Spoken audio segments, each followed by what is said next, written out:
All right, this week our letter is X, and X is going to be the last letter that we are going to learn about. We've made it all the way through the alphabet, so that's exciting. When we form capital X, sorry, it's a criss and a cross, and same with lowercase x, it's just smaller, a criss and a cross.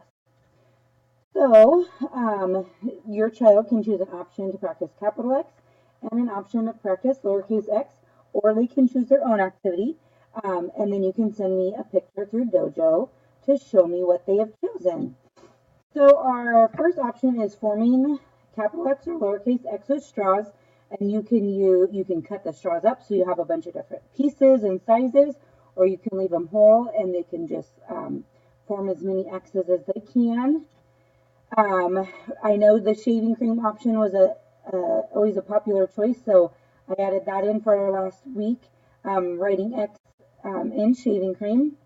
And then hopefully we'll get some nice weather this week. You can go outside and write capital X or lowercase x with chalk, or you can kind of make it into a game. You can make a bunch of different letters on the sidewalk and have them go circle the capital X's or the lowercase x's.